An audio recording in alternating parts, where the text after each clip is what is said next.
Assalamualaikum warahmatullahi wabarakatuh. Waalaikumsalam warahmatullahi wabarakatuh.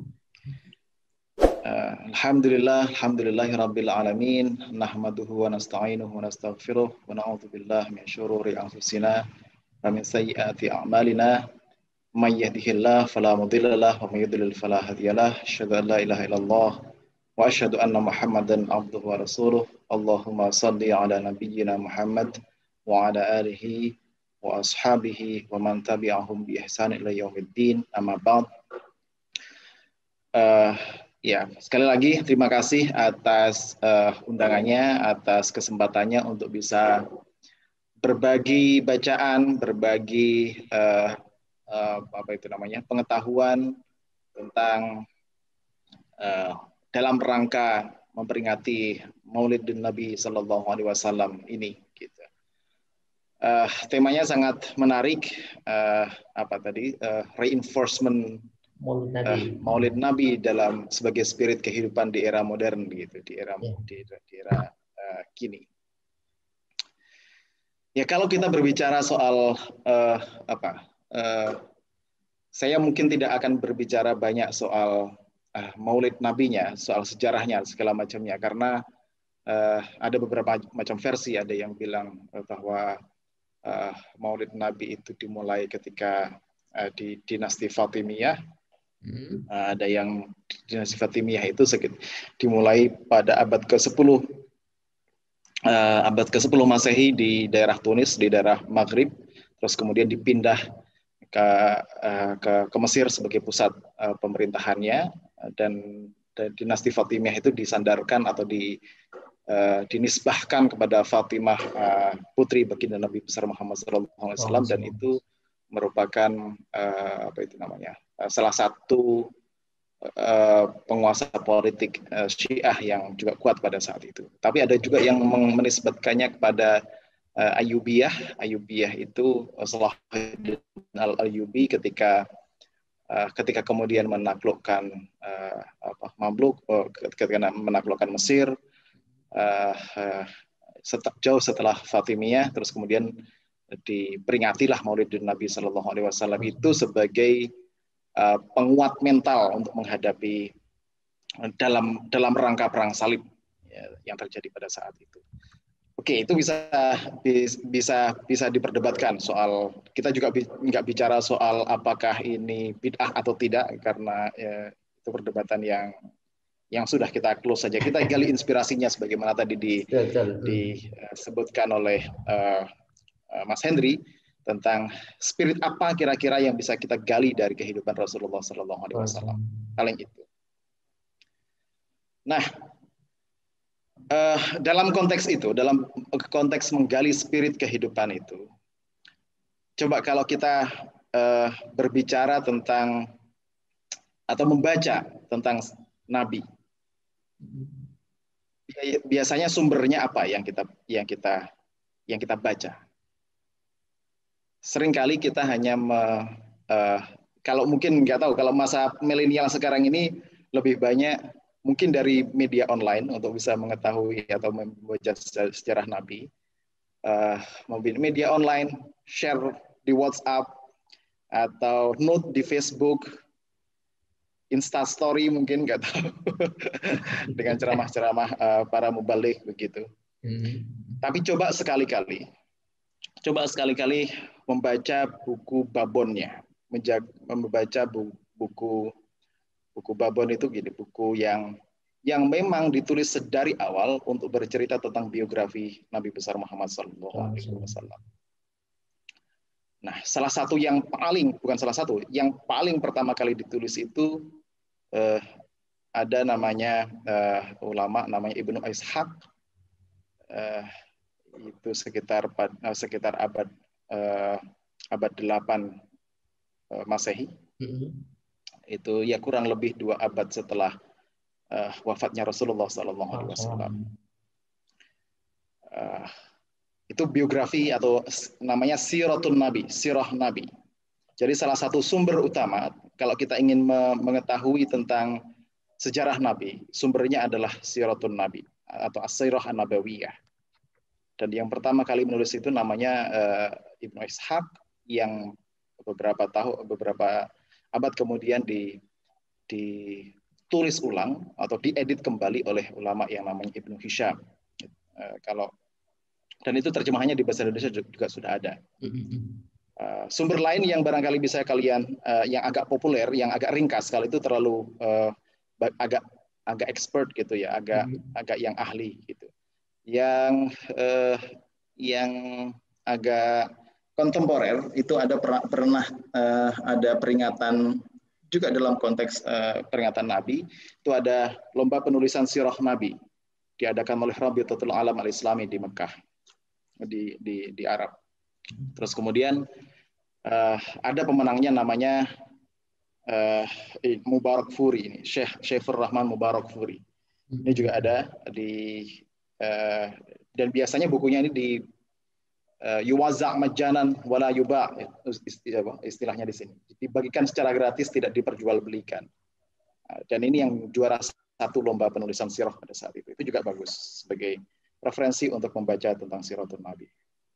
Nah, ketika membaca sejarah hidup Nabi Shallallahu Alaihi Wasallam, seringkali kalau kita, ya saya juga termasuk, itu hanya membaca urutan kronologisnya saja. Urutan kronologis dari Mekah, apa yang dilakukan Nabi di Mekah, terus kemudian di Madinah, apa yang dilakukan Nabi di Madinah, sempat ke Mekah kembali ketika Fathu Makkah, terus kemudian balik lagi ke Madinah dan meninggal di Madinah. Tapi jarang kita bertanya, mungkin ada di antara kalian yang juga bertanya-tanya. Ini kaitannya dengan spirit kehidupan pada saat itu. Kalau kita bicara soal spirit kehidupan kan gini. Kira-kira bertanya masalah zaman apa yang ada pada Nabi besar Muhammad SAW? Masalah apa yang ada pada saat itu? Dan atas masalah itu, respon terhadap masalah tersebut, respon terhadap masalah tersebut, bisa jadi tadi satunya spirit kehidupan apa yang dibawa Nabi untuk mengatasi, untuk menjawab masalah-masalah yang ada pada zamannya. Sehingga beliau itu bisa sukses secara duniawi itu ya, menyebarkan agama Islam, memperlebar daerah kekuasaan Islam dan seterusnya. Tapi juga otomatis sukses membawa umatnya untuk bisa menjalani kehidupan agar mendapatkan kesuksesan di akhirat. Jadi bukan hanya sukses duniawi, tapi juga sukses ukhrawi. Nah, kalau kita membaca sirah Nabi dengan pertanyaan besar semacam itu, kronologi kehidupan Nabi, kita bisa mencari intisari spirit kehidupannya yang dari kita berhasil menggali spirit kehidupannya. Yang kalau spirit kehidupannya itu timeless. Dia tidak hanya relevan pada saat Nabi, tapi juga relevan di setiap zamannya. Kalau kejadian-kejadiannya nggak mungkin akan diulang kembali.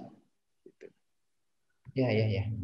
Kejadian-kejadian detailnya, bagaimana Nabi berdagang ke Syam, bagaimana Nabi ikut satu perjanjian bersama orang-orang Mekah untuk sebelum masa kenabian, yang disebut sebagai Hilful Fudul, untuk memproteksi atau melindungi orang yang berdagang di Mekah. Dan nanti kita akan bahas secara detail soal itu. Kejadian detailnya nggak bisa kita ulang, tapi spiritnya itu bisa kita gali dan bisa kita pelajari bersama. Oke, kita sekarang masuk dengan pertanyaan besar itu. Mungkin kalau boleh saya akan share screen. Siap. Sebentar. Oke. Sudah bisa? Silakan Pak Siva, bisa share screen-nya. Oke, sebentar. Akan share screen. Ini kira-kira kita lihat peta pada zaman Nabi itu semacam apa?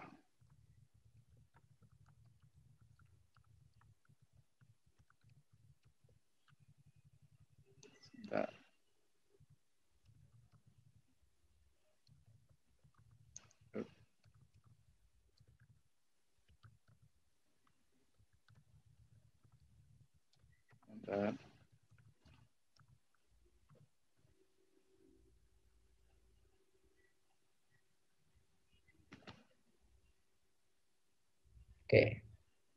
udah masuk, udah kelihatan Pak Siva.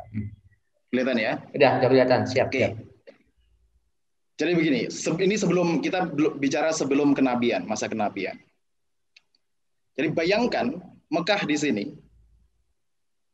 ini adalah wilayah yang pada saat itu belum menjadi apa-apa. Artinya secara peradaban dia masih terbelakang, masih berbasis tribal, berbasis kabilah, berbasis kesukuan gitu, belum terlalu ramai di sini. Sementara ada dua peradaban yang besar sekali. Satu di sebelah barat itu ada namanya Byzantine Empire atau Imperium Byzantium, Kekaisaran Bizantium Romawi, dan di timur ada Persia, Persian atau Sassanid Empire, Kekaisaran Persia atau Sasania. Dan kekuasaan ini, kekuasaan kedua peradaban besar ini melingkupi sekitar sini, melingkupi sekitar Arabia, ini Jazirah Arab katakan begitu. Ini dua orang ini saling berperang di daerah Kingdom of Aksum ini, di daerah Abyssinia, Habasyah, atau kalau sekarang Ethiopia. Di sekitar Yaman sini juga silih berganti kekuasaan yang disupport atau didukung oleh baik Persia maupun Bizantium Romawi gitu. Dan mereka terus berperang juga di daerah sini. Mereka punya koloni di sini namanya Lakhmid ini di daerah Hira, di daerah sini yang punya sedikit yang ini kabilah Arab tapi berafiliasi dengan orang-orang dari Persia. Ini juga kabilah Arab Ghassanid yang berafiliasi dengan orang-orang Bizantium. Jadi ada dua peradaban besar itu pada saat itu. Wah, di sini belum apa-apa, nggak diperhitungkan sebagai sebuah peradaban, gitulah kira-kira. Nggak diperhitungkan sebagai satu kekuatan sosial, politik maupun ekonomi. Itu nggak dalam hitungan. Nah itu kan kalau kita kembali kepada pertanyaan tadi, masalah apa yang dihadapi oleh Nabi pada saat itu? Kira-kira masalah zamannya seperti itu. Kalau sedikit banyak kita kontekstualisasikan dengan zaman ini, coba kita refleksi. Masalah zaman apa yang kita miliki pada saat ini? Siapa yang punya kekuatan politik, ekonomi, dan sosial? Dan apa yang bisa di mana dan sejauh mana peran umat Islam, kaum muslimin, negara-negara muslim? Kalau kita berefleksi dengan menggunakan pertanyaan itu, ada sedikit kemiripan dengan kondisi Makkah pada saat itu. Negara-negara muslim belum diperhitungkan sebagai kekuatan di dunia saat ini. Meskipun dulu pernah. Gitu. Kontribusi kita ke peradaban masih minim. Sumbangan kita buat peradaban belum sebesar yang pernah terjadi sebelumnya. Ya dulu Islam datang dalam konteks ini tidak hanya mengajarkan bagaimana cara sholat, zakat, puasa, tapi juga bagaimana membangun peradaban. Nah itu tantangan kita. Satu itu. Ya, ini pertanyaan tadi, masalah zaman apa yang dihadapi Nabi Muhammad dan apa yang dilakukan Nabi Muhammad untuk mengatasinya. Jika Nabi hidup saat ini, kita kira-kira kita juga bisa bertanya kepada diri kita sendiri, apa yang kira-kira akan beliau lakukan? Identifikasi masalah apa saja yang kita miliki saat ini, dan apa saja potensi-potensi solusinya. Paling nggak ini nanti yang akan kita bahas. Terus kemudian spirit kehidupan yang bisa di-reinforce itu apa? Yang bisa diambil teladannya untuk ditegakkan, untuk dipraktekkan kembali itu apa saja?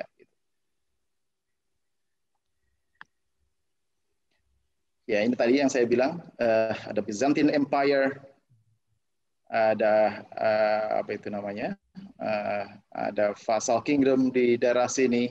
Vassal Kingdom itu ya negara boneka lah seperti itu, di Yaman, di macam-macamnya, di Lakhmid, Ghassanid Secara sejarah politik, sosial politiknya semacam itu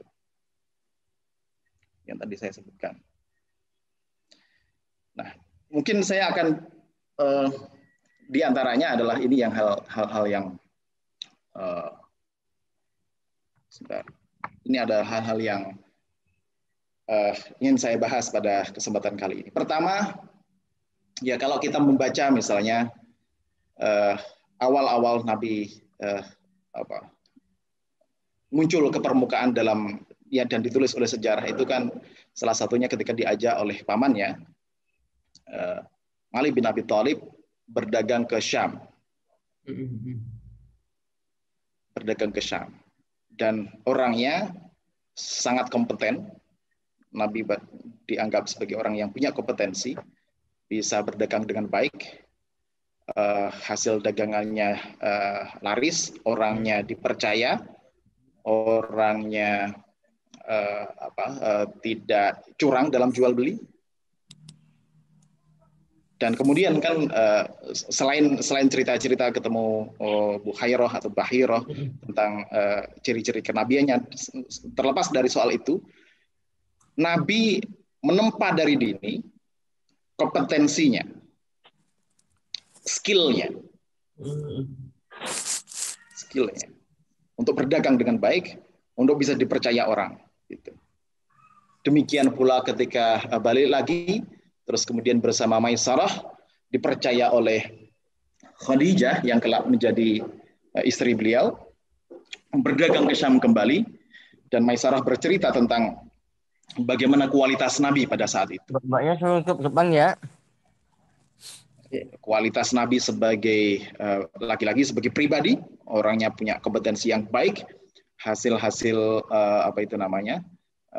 barang-barang dagangan Khadijah terjual habis di Mekah, orangnya juga bisa dipercaya, amanah dan seterusnya, dan itu diceritakan kepada Khadijah oleh Maisarah. Bagaimana beliau juga dalam perjalanan dilindungi oleh awan yang mengitarinya, yang memberikan shade atau memberikan perlindungan agar tidak kepanasan lah begitu. Nabi SAW itu adalah kompetensi dan integritas. Ada peristiwa lagi misalnya, ini masa-masa pembentukan, masa-masa formasi mentalitas Nabi. Yaitu ketika misalnya ada seorang pedagang dari luar Mekah. Sebentar, ini agak flashback sedikit. Nanti tolong ingatkan kalau waktu saya kebanyakan. Siap. Ya. Agak sedikit flashback. Jadi tadi yang saya sebutkan ketika flashback sedikit sini ya. Ini. Ketika ini terus berperang, biasanya ada jalur namanya jalur, saya nggak tahu di sini ada nggak ya? Enggak. Oke. Ada jalur namanya jalur rempah, spices, route, jalur perdagangan yang menghubungkan Asia, Indonesia, India, Tanzania di Afrika, yang membawa rempah-rempah itu ke Eropa. Kenapa penting rempah-rempah itu? Karena dia menjadi alat untuk bisa mengawetkan bahan makanan. Kalau makanannya awet, mereka punya cukup logistik untuk berperang, kira-kira begitu, untuk melawan satu sama lain. Biasanya itu diedarkan melalui laut, sini, melalui Teluk Persia di sebelah utara, dan di sebelah selatan ada Laut Merah. Tapi karena ada peperangan di sini antara kedua kekuatan besar ini, jalur laut tertutup. Otomatis orang memakai jalur darat. Dan itu sampai Mekah, melalui Hijaz untuk sampai di Eropa di sini. Di sini itu daerah Syam, itu di daerah sini, Syria itu. Nah, ini menjadi jalur perdagangan kemudian. Nah, pada saat Nabi muda, ada pedagang luar yang masuk ke Mekah. Terus kemudian dia menitipkan barang-barang dagangannya itu kepada orang Mekah, orang Quraisy, dan kemudian orang tersebut tidak amanah. Artinya entah tidak memberikan barang tersebut balik kepada si pemiliknya atau tidak memberikan keuntungan sebagai barang mestinya. Tapi dia kalau mau komplain ke sana kemari nggak punya saudara, nggak punya afiliasi, nggak punya aliansi atau afiliasi atau teman kabilah yang bisa mendukung dia. Gitu. Terus kemudian dia melapor sana kemari, nggak ada yang menanggapi. Akhirnya dia pergi ke sebuah bukit dan berteriak-teriak di sana, mengumumkan ke semua orang Quraisy bahwa dia merasa dicurangi dan tidak ada yang melindunginya. Terus akhirnya pemuka-pemuka Quraisy berkumpul dan membuat perjanjian namanya Hilful Fudul. Hilful Fudul. Di situ mereka bersepakat bahwa siapa saja yang berdagang, intinya gitu, berdagang di Mekah, mereka mendapat perlindungan dari semua suku Quraisy. Dan orang yang tadi berbuat curang harus mengembalikan harta si pedagang tadi itu kembali kepada dia tanpa berkurang sedikit pun. Dan Nabi join atau mengikuti perjanjian tersebut atau ikut menandatangani perjanjian tersebut, kira-kira begitu kalau istilah sekarang. Nah, orang kemudian mengistilahkan keikutsertaan Nabi pada Hilful Fudul itu adalah, beliau mungkin masih usia 20-an tahun gitu. Itu adalah dan Nabi juga kemudian ketika beliau sudah menjadi Nabi, kalau saya diputar balik zaman itu ke zaman itu, saya akan tetap melakukannya. Itu adalah dia memberi proteksi, perlindungan kepada orang yang tidak dilindungi, yang tidak mempunyai perlindungan. Orang yang mencari suaka, kira-kira begitu kalau istilah kita sekarang. Dia melibatkan diri dalam perkumpulan pemuda, perkumpulan, dan banyak orang muda pada saat itu, meskipun diinisiasi oleh sebagian petinggi Quraisy, untuk memproteksi, gini, kalau istilah mungkin secara kasarnya bisa dibilang begini. Dia ikut aktivisme kaum muda pada saat itu untuk melindungi orang yang lemah. Nah, kira-kira begitu. Aktivisme itu artinya ya dia berbuat sesuatu di luar kewajiban dia, tapi dia secara sukarela melakukan perbuatan tersebut untuk kepentingan untuk tujuan yang mulia, kira-kira begitu. Nah, itu juga tempaan mental Nabi, kualitas mental Nabi, kualitas Nabi untuk menguatkan integritas pribadinya. Kira-kira begitu. Jadi ada peristiwa ya berdagang, peristiwa Hilful Fudul. Terus kemudian yang ketiga, yang cerita ini sangat familiar adalah ketika tentu saja orang-orang Quraisy setelah pemugaran Ka'bah berselisih antara siapa yang paling berhak untuk meletakkan Hajar Aswad di tempatnya. Ini masih soal kompetensi dan integritas. Nah, orang berselisih sampai 4 hari 4 malam tidak ada solusinya. Nggak ada antara kabilah-kabilah Quraisy yang berselisih, nggak ada yang mempunyai kata sepakat, ini loh yang kita kasih hak untuk meletakkan Hajar Aswad atau batu yang dianggap paling mulia dan berharga pada saat itu kembali kepada tempatnya. Jadi Ka'bah itu sebelum Islam, sebelum datangnya Islam juga merupakan tempat beribadah bagi orang-orang Quraisy atau orang-orang, tidak hanya orang-orang Quraisy sebenarnya, para pedagang yang ke situ sudah menganggapnya, sudah melihatnya sebagai temple, sebagai tempat suci, tempat beribadah. Karena barangkali mereka juga mendengar bahwa ini diletakkan oleh Ibrahim dan anaknya. Nah, setelah 4 hari 4 malam tidak 4 hari atau 5 hari 5 malam tidak ada solusinya, mereka datang ke salah seorang pemuka Quraisy dan pemuka Quraisy itu mengatakan, baiklah, kalau begitu kita pecahkan bahwa yang berhak untuk meletakkan Hajar Aswad itu adalah orang yang pertama kali masuk ke area Ka'bah ini. Tak lama kemudian tiba-tiba masuk itu Muhammad bin Abdullah pada saat itu sebelum Nabi. Dan kemudian dialah kemudian yang kita tunjuk untuk menjadi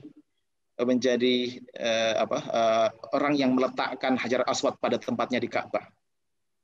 Semuanya bersepakat, oh ya, dia adalah Al-Amin, dia adalah orang yang terpercaya di antara kita.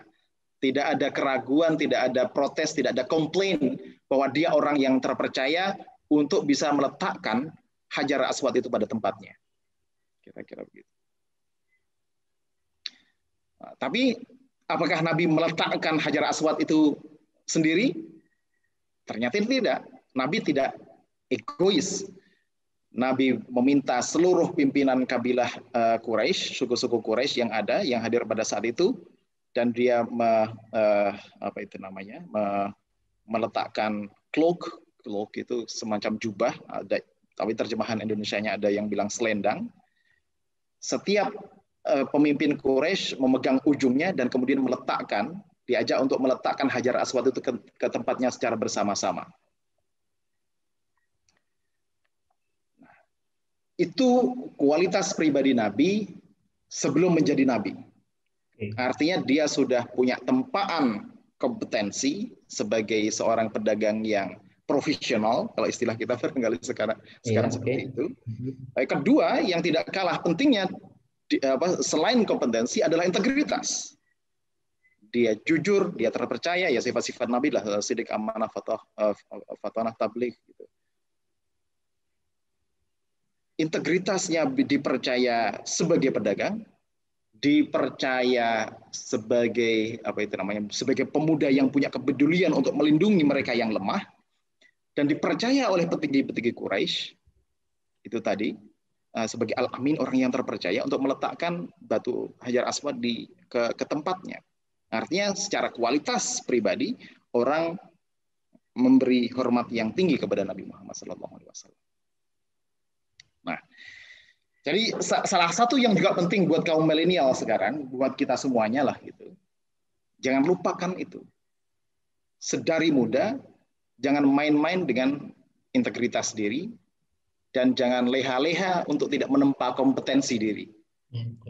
Kompetensi itu apa sih? Kompetensi itu kemampuan, skill, ilmu, dan segala macamnya yang berhubungan dengan itu. Agar kita dalam hidup itu bisa punya cukup life skill, punya keterampilan hidup sehingga kita bisa mensupport diri kita sendiri, kira-kira gitu. Ya kalau ingin menjadi pelajar yang katakan nanti menjadi motivator yang baik, ya bisa belajar sama Mas Hendry misalnya begitu. Trik-triknya apa, ilmunya apa saja, itu kompetensinya perlu belajar kepada ahlinya gitu. Tapi yang tak kalah pentingnya adalah integritas. Karena banyak sekali orang pintar, banyak sekali orang punya gelar yang tinggi-tinggi, tapi begitu integritasnya kosong, nol, habis dia nanti pada saatnya. Entah korupsi, entah menipu, entah macam-macam. Itu orang-orang pintar semuanya itu. Nah, itu penting untuk dicatat. Kedua, perseverance. Perseverance itu keulitan, ketahan bantingan. Kenapa ketahan bantingan penting? Gini, setelah Nabi Muhammad SAW menerima wahyu, meskipun dengan kualitas pribadi yang sudah sangat dihormati oleh kaum Quraisy nggak terima. Loh, kenapa orang ini kok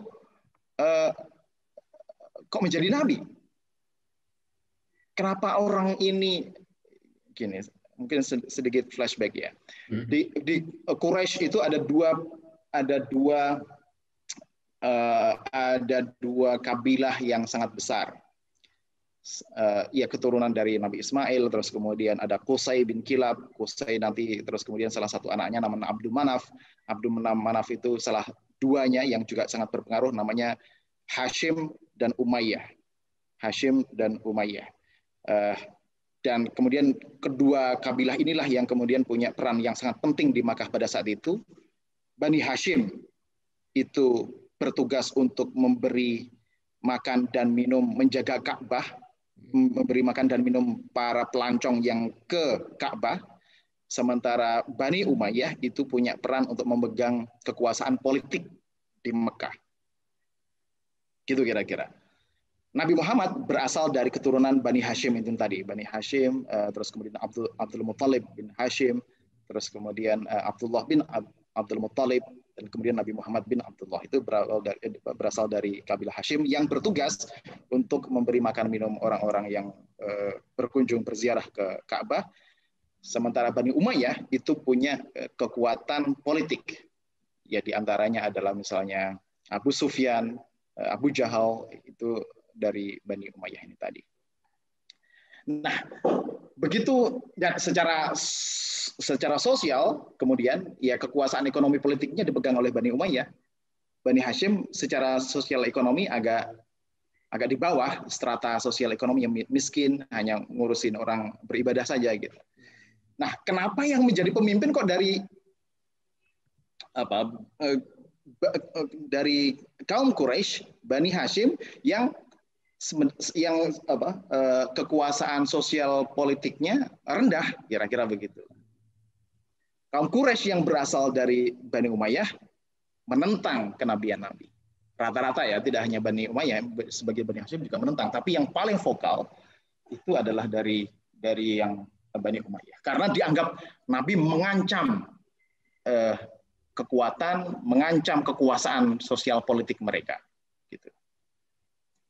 Nah, mulai dari pemboikotan itu misalnya, bahkan yang diboikot itu seluruh Bani Hashim, bukan hanya Nabi Muhammad. Orang nggak boleh berdagang dengan orang dari Bani Hashim, orang nggak boleh menikah dengan Bani Hashim, semua orang di Makkah nggak boleh berhubungan sama sekali dengan Bani Hashim. Karena mereka akhirnya ya, sangat menderita Rasulullah dengan dakwahnya.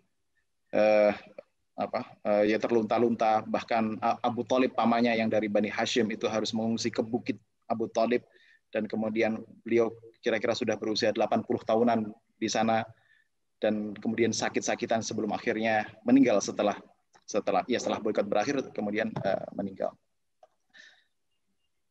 Tapi Nabi nggak menyerah. Nabi ditawarin, diiming-imingi kekuasaan. Kalau kamu ke kekuasaan, diiming-imingi dengan perempuan, diimingi dengan harta kekayaan, nggak goyah.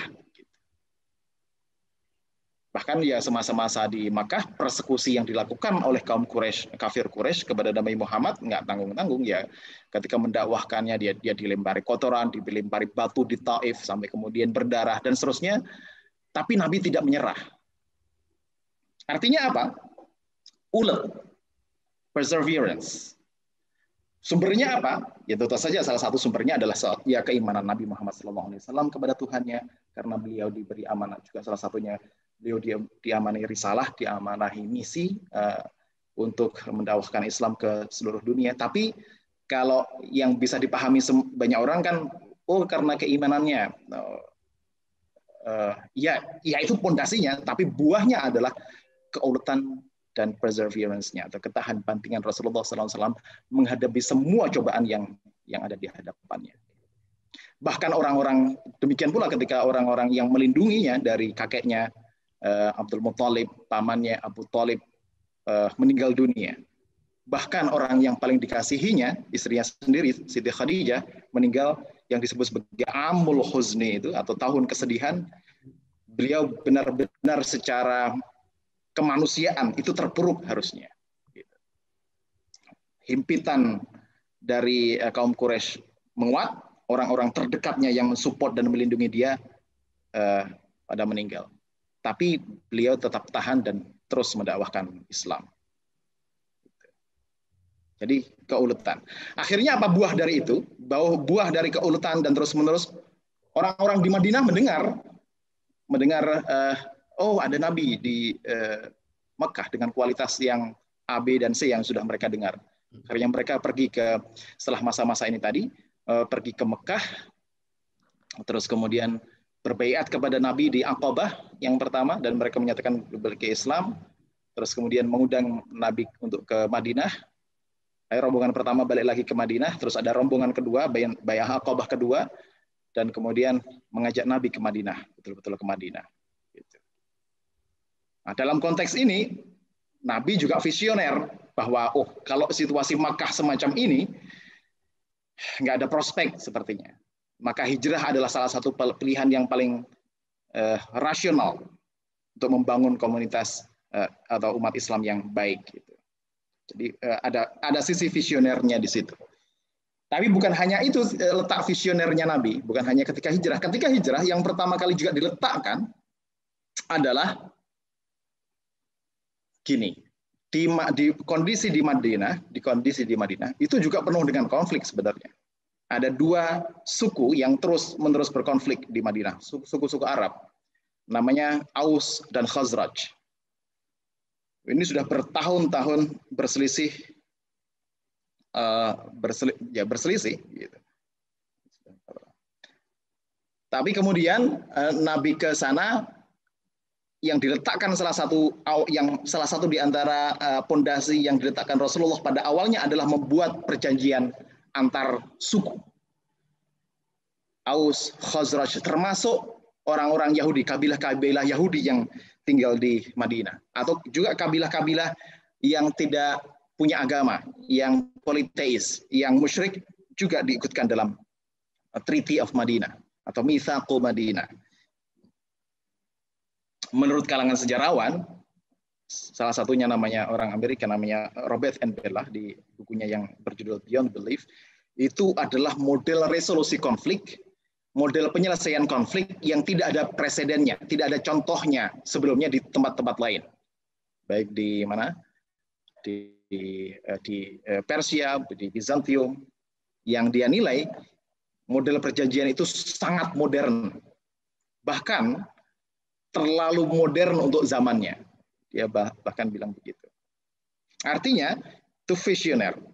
Membuat sebuah masyarakat, mengikatnya dalam sebuah perjanjian kesepakatan bersama. Nah, gitu. Itu kan model-model kayak Pancasila, UUD 45 itu kan kesepakatan dari berbagai pihak diletakkan sebagai pondasi kebangsaan bersama. Kira-kira begitu juga pada saat Nabi awal-awal di Madinah.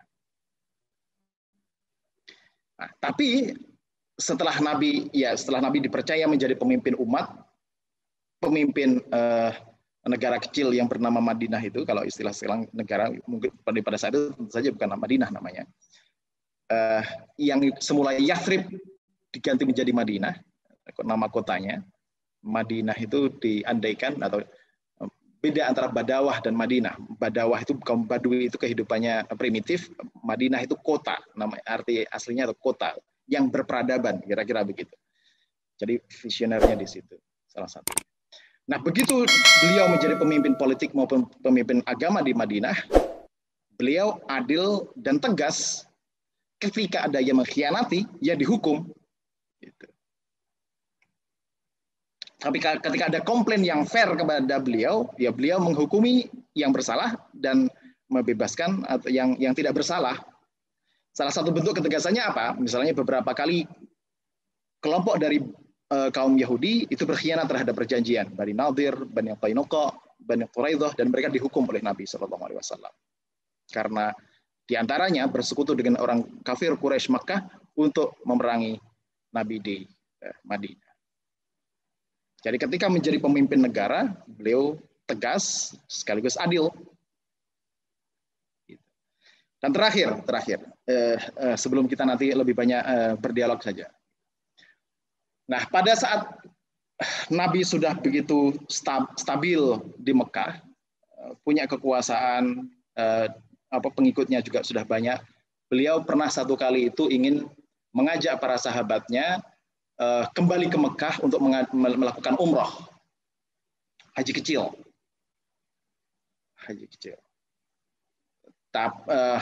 Tapi dalam perjalanan ada mata-mata yang mengatakan, dari kelompok ini ingin, kira-kira kalau kita lewat sana akan terjadi peperangan. Beliau menghindarinya agar tidak terjadi peperangan. Terus dia mengambil rute yang tidak biasa dipakai untuk masuk ke Mekah. Tapi tetap saja orang-orang kafir Mekah mendeteksi bahwa Nabi akan masuk ke Mekah gitu, dari Madinah, membawa sekitar 1.500 sampai 3.000-an orang begitu, kaum muslim. Terus kemudian orang kafir Quraisy Mekah mengutus utusannya dan mencegat Nabi di tempat namanya Hudaybiyah. Di Hudaybiyah terus kemudian terjadilah perundingan bahwa ada 4 poin. 1, Nabi nggak boleh masuk ke Mekah pada tahun itu juga, boleh di tahun yang akan datang, dan tinggal 3 hari saja di tahun yang akan datang itu kalau mau ke Mekah. Dan nggak boleh membawa persenjataan macam-macam, kecuali persenjataan yang disarungkan dan tidak boleh digunakan untuk berperang, kira-kira begitu. Kedua, tidak boleh ada saling serang menyerang antara kafir Quraisy di Mekah dan kaum muslimin di Madinah selama 10 tahun. Ketiga, kabilah mana saja yang mau ikut kaum kafir Quraisy dipersilahkan ikut sana, berafiliasi dengan sana. Yang ikut kaum muslimin bersama Nabi di Madinah dipersilahkan. Poin keempat, kalau ada orang yang mau gabung dengan ini, kalau ada orang dari Mekah, setiap orang, ini bukan kabilah, tapi orang yang ingin gabung dengan kafir Quraisy di Mekah, murtad gitu misalnya, tidak boleh dibalikkan lagi ke Madinah. Tidak boleh dikembalikan lagi kepada kaum muslimin di Madinah. Tapi sebaliknya, kalau ada orang dari Mekah gabung dengan kaum muslimin di Madinah, artinya menjadi muslim, harus dikembalikan kepada orang kafir Quraisy di Mekah. Dan kejadiannya betul, begitu namanya Suhail bin Amr, delegasi dari kaum Quraisy pada saat itu, anaknya sendiri pengen bergabung dengan kaum muslimin, namanya Abu Jandal bin Suhail, tapi langsung disuruh dikembalikan lagi ke kubu kafir Quraisy, meskipun dia meronta-ronta dan tetap kemudian dipaksa agar kembali ke Mekah untuk bergabung dengan kaum kafir Quraisy di Mekah. Nah, perjanjian ini oleh para sahabat, diantaranya adalah Umar bin Khattab, awalnya ditentang. Kenapa ditentang? Banyak sekali komprominya Nabi. Di perjanjian itu dituliskan, ketika Ali disuruh untuk menuliskan perjanjian di awal-awal dengan Suhail itu, dia bilang Bismillahirrahmanirrahim, dia tulis gitu. Sama Suhail ditentang, ngapain bismillah? Bismillah, kita bukan orang Islam. Nggak pakai bismillah. Bismillah saja. Terus kemudian ditulis bahwa yang bertanda tangan di bawah ini adalah Muhammad Rasulullah SAW. Kok Rasulullah? Saya nggak mengakui kerasulan dia. Tulis saja Muhammad bin Abdullah. Nabi Muhammad sampai menyuruh Ali bin Abi Thalib itu 3 kali untuk menghapus Muhammad Rasulullah tadi itu, tapi Nabi nggak mau. Akhirnya Nabi sendiri yang menghapus menjadi Muhammad bin Abdullah. Dan terutama juga poin keempat tadi itu adalah poin kekalahan buat orang seperti Umar bin Khattab. Kenapa Nabi menerima bahwa orang yang mau gabung dengan Islam harus dikembalikan ke kafir Quraisy, dan kemudian orang yang gabung dengan orang Islam, suruh kembalikan, sementara orang Islam kalau menjadi kafir Quraisy nggak boleh dikembalikan. Gitu. Itu adalah kekalahan buat kita. Kira-kira begitu atau protesnya. Kamu kan Rasulullah, kamu kan ini, dan seterusnya. Tapi Nabi mengatakan, saya adalah Rasulullah, saya tahu yang terbaik. Apalagi setelah itu datang satu ayat yang mengatakan, Inna fatahna laka fatham mubina. Sesungguhnya kami akan bukakan buat kalian fatham mubina, kemenangan yang jelas. Nah, ternyata setelah Hudaybiyah itu, keuntungan banyak pada orang-orang Islam. Satu, Nabi lagi ada visionernya di situ, mengirim surat dakwah ke Persia, ke Romawi, ke Muqawqis di Mesir. Terus kemudian beliau dia mengajak kabilah-kabilah di sekitar Mekah itu untuk gabung dengan kaum muslimin. Pada tahun berikutnya, ketika tepat pada saat di mana ada kabilah yang berafiliasi dengan Quraisy kemudian menyerang ke kabilah yang berafiliasi dengan Muslim, artinya kemudian perjanjian gugur, perjanjian dikhianati oleh kaum Quraisy. Nabi membawa 10.000 orang, yang tadinya cuma sekitar 3.000 orang, 10.000 orang ke Mekah untuk kemudian yang dikenal sebagai Fathu Mekah. Itulah Fathul Mubina, kemenangan Mekah, penaklukan Mekah. Artinya apa? Yang bisa kita tarik dari sini, Nabi ketika ke Hudaybiyah itu menonjolkan perdamaian, cinta dan rahmah kasihnya daripada peperangan. Kira-kira gitu. Demikian ketika Fathu Mekah, dia nggak memberangus seluruh kota dan semua orang yang kafir Quraisy di situ. Beliau malah bilang barang siapa yang masuk yang masuk rumahnya Abu Sufyan yang merupakan pemimpin kafir Quraisy pada saat itu selamat. Orang yang masuk Ka'bah selamat. Orang yang menutup rumahnya selamat. Artinya nggak ada pertumpahan darah. Kasih sayang, kemenangan dengan kasih sayang. Nah, berawal dari pondasi-pondasi yang diletakkan oleh Rasulullah semacam itu, kemudian pelan-pelan Nabi berhasil melebarkan sayap-sayap keislaman dan menjadi salah satu kekuatan yang diperhitungkan di Timur Tengah, di Arab, selain Persia dan Bizantium tadi itu. Bahkan kabilah-kabilah Arab seperti Ghassanid dan Lakhmid yang tadi kita sebutkan di awal itu juga berhasil kemudian ditaklukkan ke wilayah Islam, yang kemudian oleh orang yang masuk Islam baru ketika yang dipimpin oleh orang yang masuk Islam ketika setelah perjanjian Hudaybiyah, namanya Khalid bin Walid, menaklukkan daerah-daerah Persia dan Romawi atau Bizantium. Jadi gitu. Dengan kualitas pribadi yang semacam itu, berkualitas pribadi, integritas, kompetensi, keuletan, visioner, adil dan tegas, tapi juga tidak lupa cinta dan kasih atau rahmah itu, dan kasih sayang terhadap untuk menghindari peperangan, lebih pada perdamaian.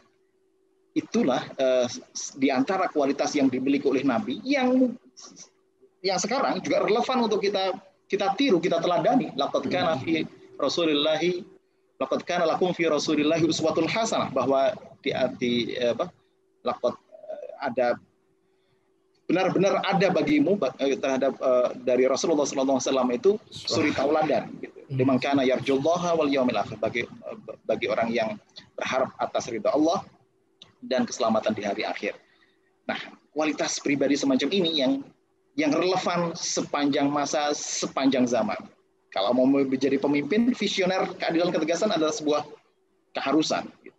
Tapi jangan lupa tempaan mentalnya juga ada. Integritasnya, perseverance-nya, ujian itu akan selalu ada di tahap kehidupan manapun. Dan itu perlu dipelihara perseverance-nya juga. Begitu kira-kira Mas Henry yang bisa saya